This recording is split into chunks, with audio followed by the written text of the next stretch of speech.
À 14h46 heure locale, le 19 août 2025, un MiG-29 ukrainien de la 40e brigade d'aviation tactique vira brusquement à gauche alors que son interface d'armement s'illuminait d'alertes de surtension. Jusqu'à présent, le vol vers l'usine de drones russe s'était déroulé sans incident, mais tout allait changer en quelques secondes. Son récepteur d'alerte radar se mit soudain à hurler alors qu'un radar d'acquisition S-300 le détectait à 95 km de distance. Le pilote plongea à 500 pieds, utilisant le relief pour masquer son approche, pendant que les systèmes d'armement lançaient leur séquence de démarrage. Chaque bombe GBU-39 devait acquérir un signal GPS calibré, son système de navigation inertielle et vérifier la communication avec l'interface improvisée. Ce processus devait prendre 30 secondes. Cela faisait déjà 2 minutes. À 14h48, les 4 bombes affichèrent enfin un statut vert. L'iPad indiquait les coordonnées de la cible, une usine de drones située à 350 km à l'intérieur du territoire occupé produisant 40 drones Shahed 136 par semaine. Les renseignements rapportaient la présence d'un véhicule de guerre électronique Krashuka 4 protégeant le site avec 500 watts de brouillage GPS. Le pilote vérifia son carburant 200 km d'autonomie restante. Après le largage des armes, il disposerait de exactement 18 minutes au-dessus du territoire ennemi avant que le niveau critique de carburant ne le force à rentrer. Le radar S-300 intensifia son motif de balayage, rejoint désormais par un système SA-15 scannant depuis le sud-est. Dans 6 minutes, le pilote devrait grimper à 15 000 pieds pour larguer ses armes, s'exposant ainsi à tous les systèmes de défense aérienne du secteur. Les GBU-39 pouvaient planer sur 110 km depuis cette altitude, mais leur système de guidage primaire devait survivre à la montée à travers des interférences électromagnétiques capables de griller la plupart des électroniques commerciales. Soudain, une pointe de tension de 31 volts pendant 3 secondes survint avant que le régulateur ne la corrige. Les pylônes adaptateurs sur lesquels reposaient les bombes tiraient 32 ampères à travers des circuits conçus pour 20. Quelque part dans le labyrinthe de câblage improvisé, l'ingéniosité ukrainienne sur le champ de bataille luttait contre les normes électriques soviétiques pour contrôler des armes américaines. Le pilote poussa les manettes des les 2 moteurs RD-33 répondant avec 300 livres de poussée chacun. Lorsqu'il pénétra dans la zone contestée à 14h51, tous ces récepteurs de menaces s'allumèrent simultanément. Des radars S-400 depuis Metatopple, des SA-15 mobiles convergents pour l'intercepter et les premières strass de brouillage Krashuka saignant sur les fréquences GPS. Dans 19 minutes, il découvrirait si 4 armes de précision fixées à des ailes soviétiques par des pièces récupérées sur des chars pouvaient survivre au réseau de défense aérienne le plus sophistiqué en dehors de Moscou. À 15h15 heure locale, le pilote vira à droite dans l'espace de 8 km entre les zones de couverture superposées des S-300. L'itinéraire tracé par les renseignements ukrainiens exigeait de voler entre 2 crêtes pendant les 7 prochaines minutes, utilisant le relief pour rester sous l'horizon radar tout en se rapprochant de la cible. Une erreur de navigation le placerait directement dans l'enveloppe d'engagement d'un SA-15. Cet espace existait en raison de simples lois physiques. Le S-400 près de Metatopo ne pouvait pas voir en dessous de 800 pieds à cette distance en raison de la courbure de la Terre. Les batteries S-300 avaient positionné leur radar pour se défendre contre des menaces à haute altitude, créant des zones mortes à très basse altitude. Mais ce corridor exigeait un pilotage précis. Dévié de seulement 2 km à gauche et le S-300 occidental l'acquérait. 3 km à droite signifiait la mort par une patrouille SA-15. À 15h18, le récepteur d'alerte radar du pilote indiqua une nouvelle activité. Un SA-15 mobile s'était arrêté, ses opérateurs probablement suspicieux de l'écart dans leur couverture. Ils commencèrent à émettre avec leur radar de recherche 9S-36, sondant précisément ce que le pilote faisait exploitant la faiblesse de leur déploiement. Il descendit encore plus bas à seulement 400 pieds, au-dessus d'un lit de rivière asséché, la Curling frôlant à peine les lignes électriques absentes des images de planification de mission. À 15h22, le pilote entama une montée à 4G vers 15 000 pieds. Son récepteur d'alerte radar s'illumina immédiatement alors que plusieurs radars de conduite de tir obtenaient un verrouillage. Le radar Gravestone du S-400 perça le brouillage ukrainien avec 350 watts de puissance illuminant le MiG, avec assez d'énergie électromagnétique pour chauffer physiquement son radome. Le pilote avait exactement 90 secondes pour atteindre le point de largage, avant d'entrer dans l'enveloppe d'engagement du S-400 où les missiles 48 N6E pouvaient l'atteindre en 24 secondes. Le timing était critique. Des Su-24 ukrainiens avaient lancé une attaque de missiles ARM contre des radars près de Tolmach 45 minutes plus tôt, les forçant à s'éteindre temporairement. Des unités de guerre électroniques diffusaient de faux retours radars simulant un groupe d'attaque approchant depuis le nord-ouest. Ces leurres attiraient l'attention défensive pendant que le MiG solitaire approchait depuis un vecteur inattendu. Chaque élément de la mission avait été chorégraphié pour créer cette fenêtre d'opportunité de 90 secondes. En se stabilisant à l'altitude de largage, les instruments du pilote indiquaient 12 minutes de carburant restant pour le vol de retour. Les GBU-39 effectuaient leur vérification finale, leur récepteur GPS suivant 5 satellites avec une précision de position de 3 mètres. Les coordonnées de la cible étaient verrouillées. Le pilote vérifia une dernière fois son affichage tactique. La batterie SA-15 la plus proche était à 41 km au sud-ouest, hors de sa portée d'engagement, mais assez proche pour réagir s'il s'attardait.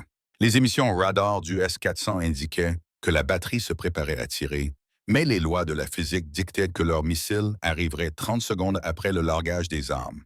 Le véhicule de guerre électronique Krasjuka-4 près de la cible émettait des signaux de brouillage GPS depuis 10 minutes, inondant les fréquences L1 et L2 avec 500 watts d'interférence. En gros, les Russes diffusaient du bruit sur les signaux GPS, essayant d'aveugler tout aéronef dépendant de la navigation par satellite. Mais cela n'avait pas d'importance. Dans 60 secondes, le pilote découvrirait si les ingénieurs américains avaient vraiment conçu la GBU-39 pour fonctionner dans l'environnement électronique le plus hostile de la planète. Le sort des civils ukrainiens dépendant de l'arrêt de ces attaques de drones reposait sur 37 kg d'explosifs et les électroniques qui les guideraient à travers la tempête invisible à venir. À 15h28 heure locale, le pilote largua la première GBU-39. L'avion bondit vers le haut alors que 250 livres se détachaient du pylône tribord, son récepteur GPS détectant immédiatement des interférences massives sur toutes les fréquences. En 200 millisecondes, l'ordinateur de guidage de la bombe enregistra des rapports signal-bruit en dessous des seuils acceptables et passa de manière fluide en mode de navigation inertielle. Les opérateurs Krasjuka à 82 km n'avaient aucune indication que leur brouillage venait de se saboter lui-même. 6 secondes plus tard, il largua la deuxième arme depuis le pylône bâbord, puis la troisième depuis la ligne centrale, puis la quatrième. Chaque bombe déploya ses ailes précisément 7 secondes après le largage passant de projectiles balistiques à des planeurs guidés capables d'un rapport potence entraîné de 20 pour 1. Leurs ordinateurs embarqués calculaient des trajectoires optimales pour converger sur la cible sous différents angles, garantissant qu'aucun système de défense ponctuel ne puisse engager les 4 simultanément. Les armes parcouraient un 89 km à travers l'espace aérien, contesté arrivant à intervalles de 30 secondes pour maximiser la destruction par détonation séquentielle. Le pilote effectua immédiatement un tonneau inversé et tira 5G vers le sol. Son récepteur d'alerte radar indiqua que les radars d'acquisition SA-15 passaient en mode de suivi, alors que leurs opérateurs comprenaient enfin ce qui se passait. La batterie la plus proche lança 2 missiles 9009 à 15h29 et 15 secondes. Mais leurs calculs d'interception montraient une arrivée 45 secondes après que le MiG aurait disparu derrière le relief. La physique et la géométrie avaient déjà déterminé l'issue.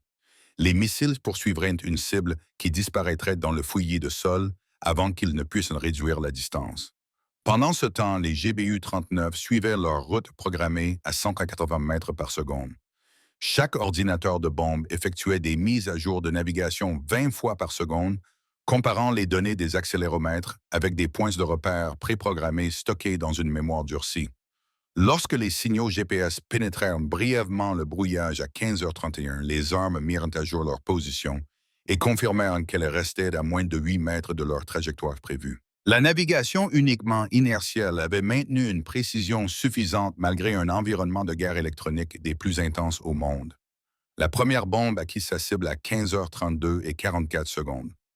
Utilisant son capteur infrarouge non refroidi, le toit métallique du bâtiment d'assemblage rayonnait une chaleur différente des structures environnantes, créant une signature thermique que l'algorithme de la bombe associa à l'imagerie de référence avec une confiance de 94%. L'arme ajusta sa trajectoire terminale à l'aide de mouvements des ailerons de queue calculés pour frapper à un angle de 68 degrés pour une pénétration maximale. La deuxième arme frappa l'atelier d'électronique 28 secondes plus tard. Ce bâtiment abritait les stations de programmation des systèmes de guidage où les autopilotes conçus par l'Iran étaient configurés pour des cibles spécifiques.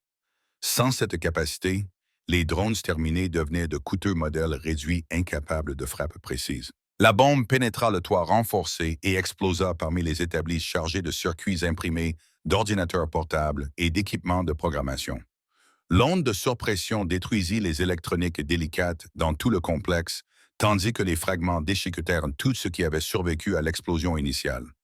La troisième GBU-39 frappa l'entrepôt de stockage à 15h33 et 41 secondes. Les estimations des renseignements indiquaient que 15 à 20 drones Shahed 136 terminés étaient stockés ici en attente de déploiement. Chaque drone transportait 40 kg d'explosifs, provoquant une explosion secondaire massive lorsque l'arme américaine détona parmi eux. L'explosion combinée détruisit non seulement l'inventaire, mais toute la chaîne logistique soutenant les opérations de drones dans le secteur sud. Les réserves de carburant, les pièces détachées et les équipements de maintenance d'une valeur de millions de roubles disparurent en quelques secondes. La quatrième bombe frappa une nouvelle fois ce qui restait. Les opérateurs Krashuka-Quat réalisèrent enfin que leur brouillage avait échoué lorsque des explosions secouèrent le complexe cible. Leur système avait fonctionné exactement comme prévu, inondant les fréquences GPS d'interférence qui auraient dû envoyer les armes volées aveuglément dans des champs vides. Ils n'avaient aucun moyen de savoir que les GBU-39 avaient été spécifiquement conçus pour contrer les systèmes de guerre électronique soviétiques basés sur un brouillage brut. Les ingénieurs américains, qui avaient étudié les capacités russes pendant des décennies, avaient intégré des contre-mesures dans chaque circuit. Mais maintenant, le pilote du MiG devait rentrer et les Russes n'étaient pas très enclins à le laisser faire.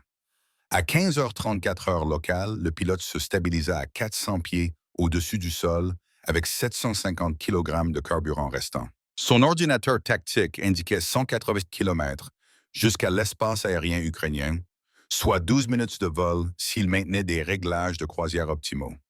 Derrière lui, des explosions secondaires envoyaient des colonnes de fumée s'élevant à 3000 pieds, alors que les munitions stockées et les réserves de carburant ajoutaient leur énergie à la destruction.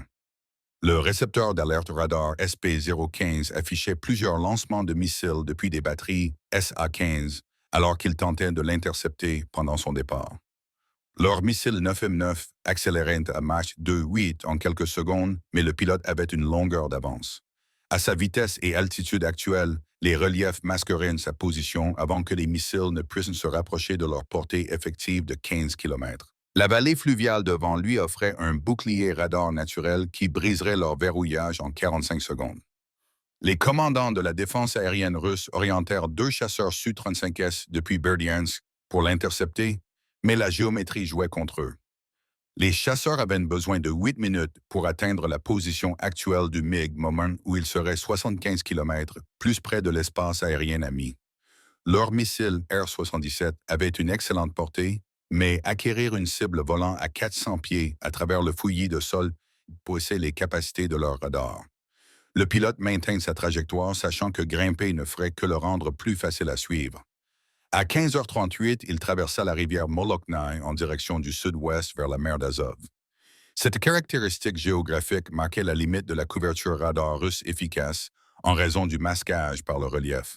Les batteries SA-15 perdirent leur verrouillage lorsqu'ils disparurent derrière la crête, leurs missiles s'autodétruisant sans danger après avoir perdu les commandes de guidage. Les Su-35 continuèrent leur poursuite, mais leur niveau de carburant les força à abandonner avant de pouvoir se rapprocher. L'analyse post-mission révéla des informations critiques. Les GBU-39 avaient maintenu une précision de navigation à moins de 12 mètres, malgré un brouillage GPS continu validant les affirmations américaines sur la résistance de l'arme à la guerre électronique. Le système Krashuka-4 avait fonctionné exactement comme annoncé, mais n'avait pas réussi à vaincre des armes conçues en tenant compte des capacités russes. L'innovation ukrainienne avait transformé un avion vieux de 40 ans en une plateforme de frappe de précision, produisant des effets modernes grâce à une créativité désespérée. À bientôt. Moi too. À bientôt. Moi too. À bientôt.